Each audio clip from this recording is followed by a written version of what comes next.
أعوذ بالله من الشيطان الرجيم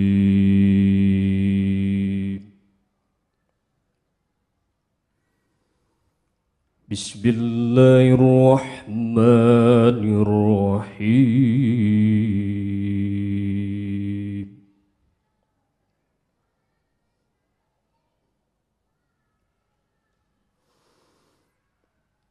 يا أيها الذين آمنوا اتقوا الله ولتنظر نفس ما قدمت لغد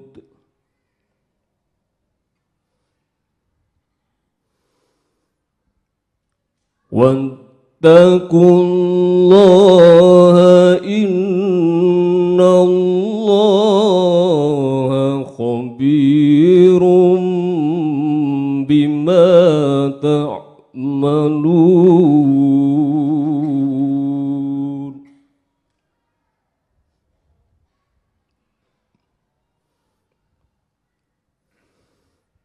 ولا تكونوا كالذين نسوا الله فأنساهم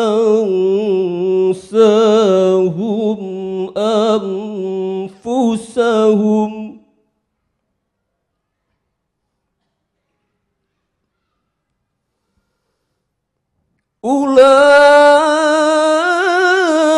أولئك هم الفاسقون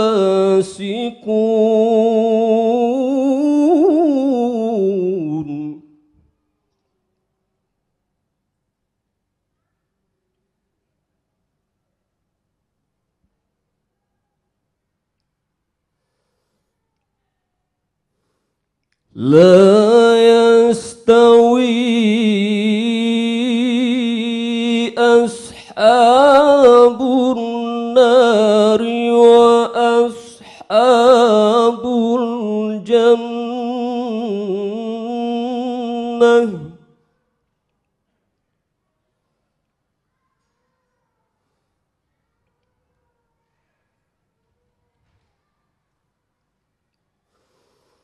أصحاب الجنة هم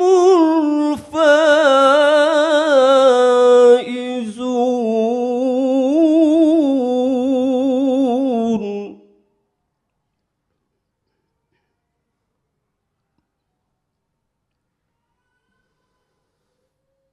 أصحاب الجنة هم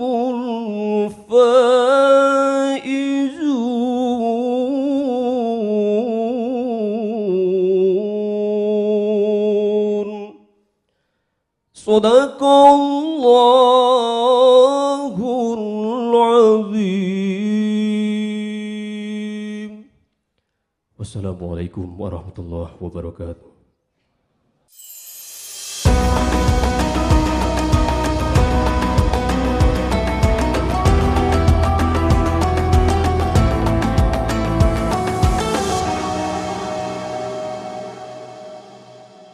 Assalamualaikum warahmatullahi wabarakatuh.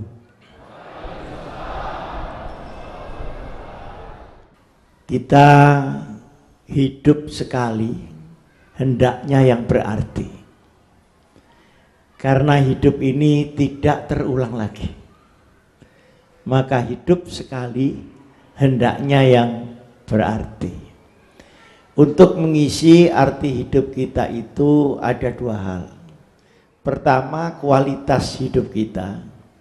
Yang kedua, amal kita. Kualitas hidup kita tempuh dengan hablum minallah. Dengan puasa, dengan salat, dengan zikir, dengan istighosah, dengan istighfar.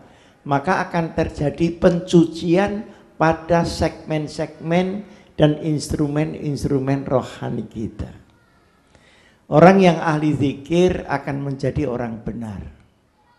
Orang ahli pikir akan menjadi orang pintar.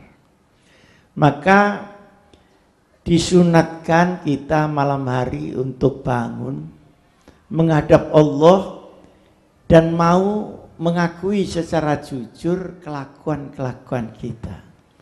Demikian ini akan meningkatkan kualitas hidup kita. Rasulullah Shallallahu Alaihi Wasallam pernah ditanya oleh seorang sahabat, Rasulullah, mengapa Rasulullah kalau hari Senin seringkali berpuasa? Tidak selalu, seringkali berpuasa. Rasulullah menjawab, Yaumal Itsnain yauma wulidtu. Hari Senin itu hari kelahiranku. Jadi Rasulullah sendiri menandai hari kelahirannya itu. Tapi dengan puasa. Nah ini bedanya Nabi Muhammad dengan Muhammad belakangan ini. Kalau Muhammad belakangan ini menandai hari ulang tahun dengan puasa apa makan besar? Alhamdulillah, memang calon-calon kolesterol semuanya. Para jamaah sekalian yang saya muliakan, sudah dikinikan berarti sudah mau habis ini waktunya. Awas mau habis, sekalian kita habisi saja nanti yang kedua. Terima kasih, silakan.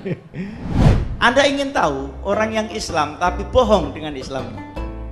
Ara'aital ladzi yukadzibu fadzalikal ladzi yad'ul. Kamu pengen tahu orang Islam yang ngomong Islam ternyata bohong dia dengan keislamannya. Kapan? Ketika hablum minallahnya tidak wujud dan dia tidak ambil peduli kepada orang yatim, orang sengsara, orang yang tertindas dan sebagainya. Innallaha ya'murukum antu addul amanati ila ahliha, innallaha ya'muru bil adli wal ihsan. Dua ini gabung, maka hidup kita akan berkualitas dan manfaat.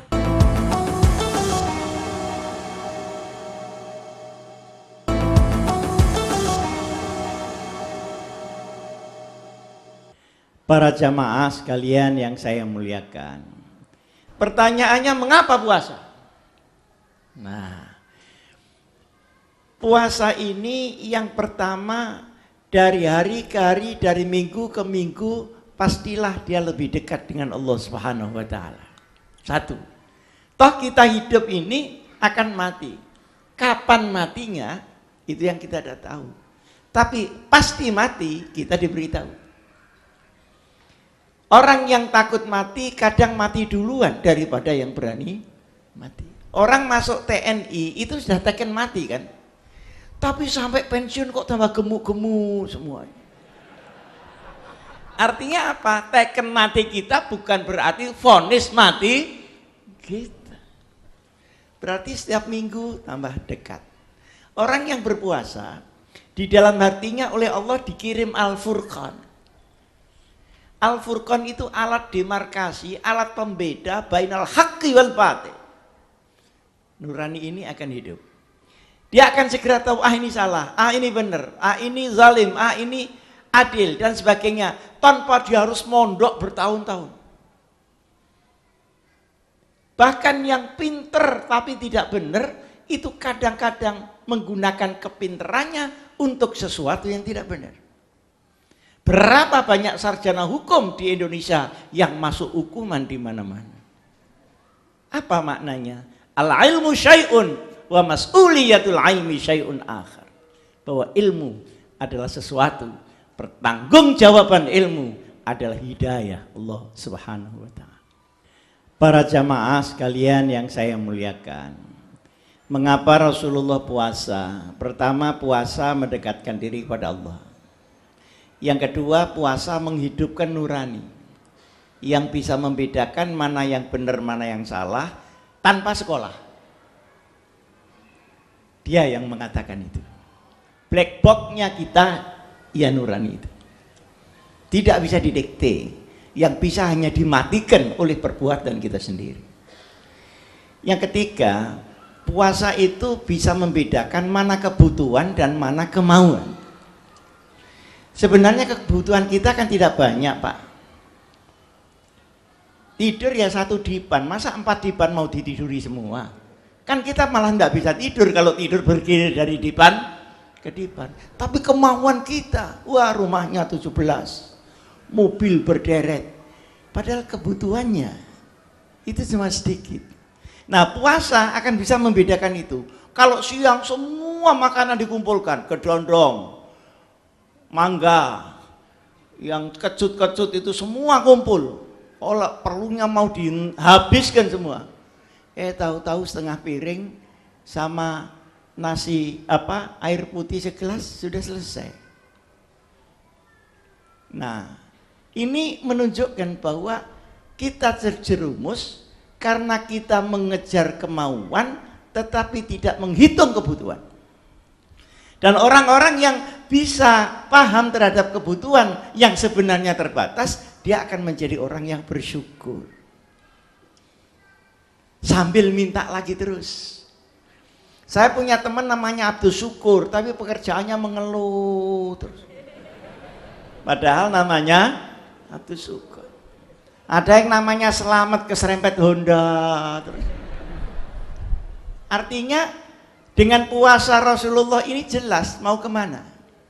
Dan orang yang semakin tua karena ibadah, dia akan semakin karomah dan semakin jernih serta dihormati. Bebas dari pikun. Semakin tua, semakin cucu-cucu menghormati. Tapi kalau pikun, Pak, kacamata dipakai itu dicari. Mana kacamata saya? Nah, sama cucunya ditunjukkan, lah itu kayak, lo bukan ini yang satunya lagi. Karena nggak mau kalah dia. Jadi bebas dari itu. Berarti kualitas hidup itu beres, normal. Dengan ibadah hablum minal. Nah, yang kedua, ibadah hablum minallah itu harus kemudian wujud dengan amal yang terang dan jelas kepada sesama manusia dan dalam kemanusiaan. Jadi amal kepada manusia sekaligus amal kepada humanity atau kemanusiaan. Anda ingin tahu orang yang Islam tapi bohong dengan Islamnya? Ara'aital ladzi yukadzibu biddin fadzalikal ladzi yad'ul yatim. Kamu pengen tahu orang Islam yang ngomong Islam ternyata bohong dia dengan keislamannya. Kapan? Ketika hablum minallahnya tidak wujud dan dia tidak ambil peduli kepada orang yatim, orang sengsara, orang yang tertindas dan sebagainya. Innallaha ya'murukum an tu'addul amanati ila ahliha, innallaha ya'muru bil adli wal ihsan. Dua ini gabung, maka hidup kita akan berkualitas dan manfaat. Jadi tidak dikasih itulah rahmatnya. Dengan demikian maka kualitas hidup kita menjadi beres, bebas dari stres. Kita bisa bersyukur kepada Allah. Kita bisa menghadapi bencana dengan kekuatan. Kalau ini meningkat, meningkat dan meningkat, akhirnya menjadi manusia yang utama. Manusia yang hati pikirannya sesuai dengan apa yang dikehendaki Tuhan. Apa yang dia maui sendiri diletakkan di belakang, tapi diisi dengan kemauan Allah. Masuk di sini orang-orang yang karomah, yang dekat dengan Allah Subhanahu wa taala. Para wali-wali Allah tempatnya di sini. Tapi wali Allah itu bukan dia dukun. Wali Allah bukan dia ahli nujum. Wali Allah karena hatinya ini dibongkar, kemudian diganti kehendak Allah di situ. Maka Allah akan menunjukkan dia yang dulu, yang sekarang, yang akan datang. Yang samar, tetapi tidak boleh dibuka seenaknya di hadapan rakyat awam.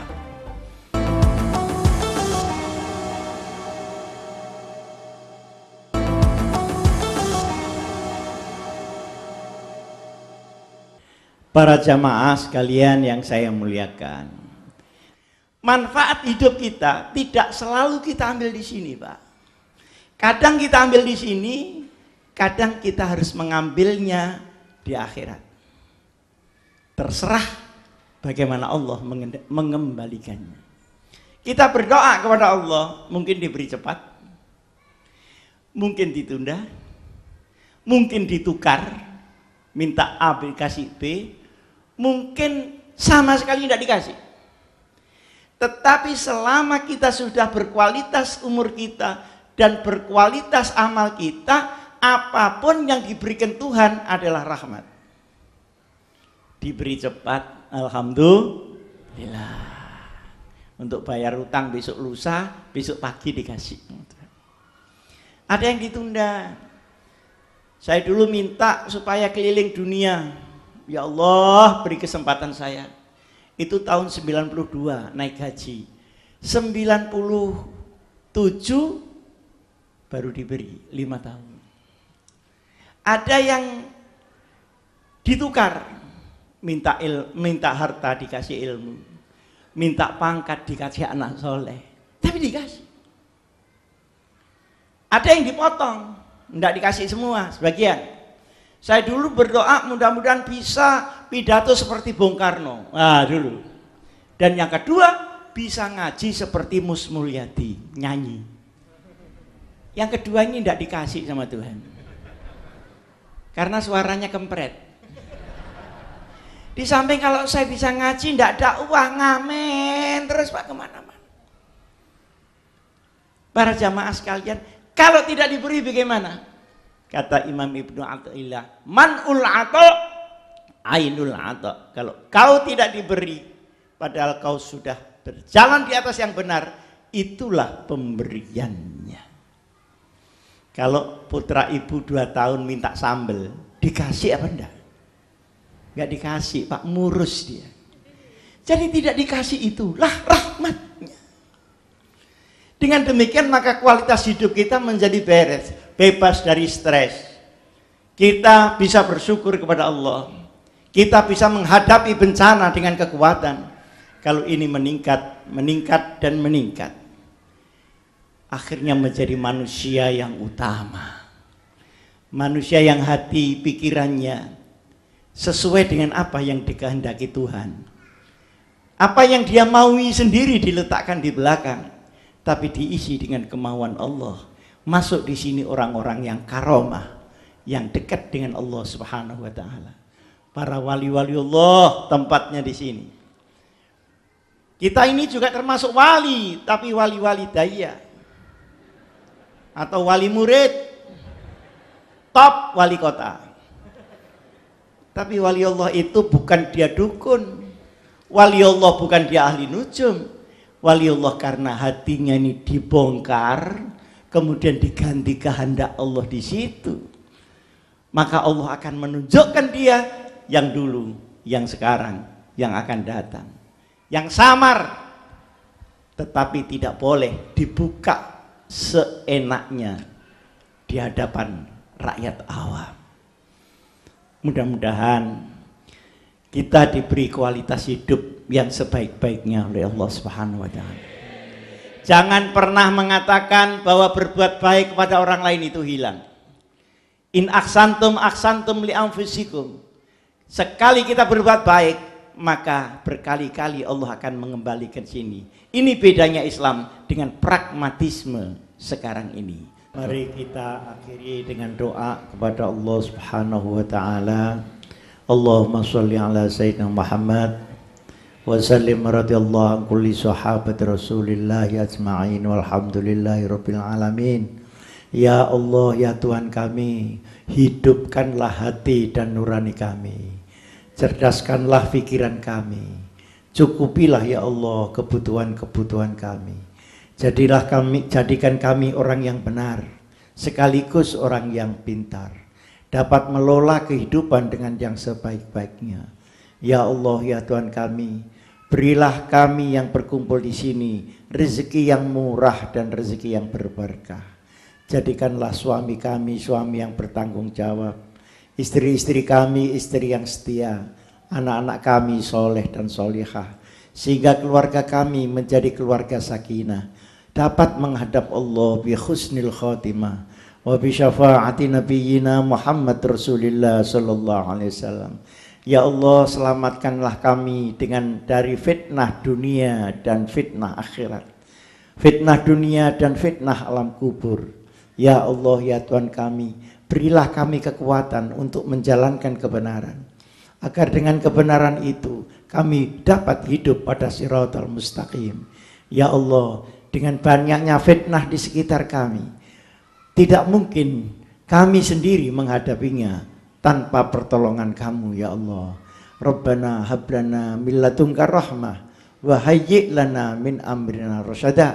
Rabbana atina fid dunya hasanah wa fil akhirati hasanah wa qina azabannar. Subhana rabbika rabbil izzati amma yasifun wa salamun alal mursalin walhamdulillahi rabbil alamin. Al-Fatihah.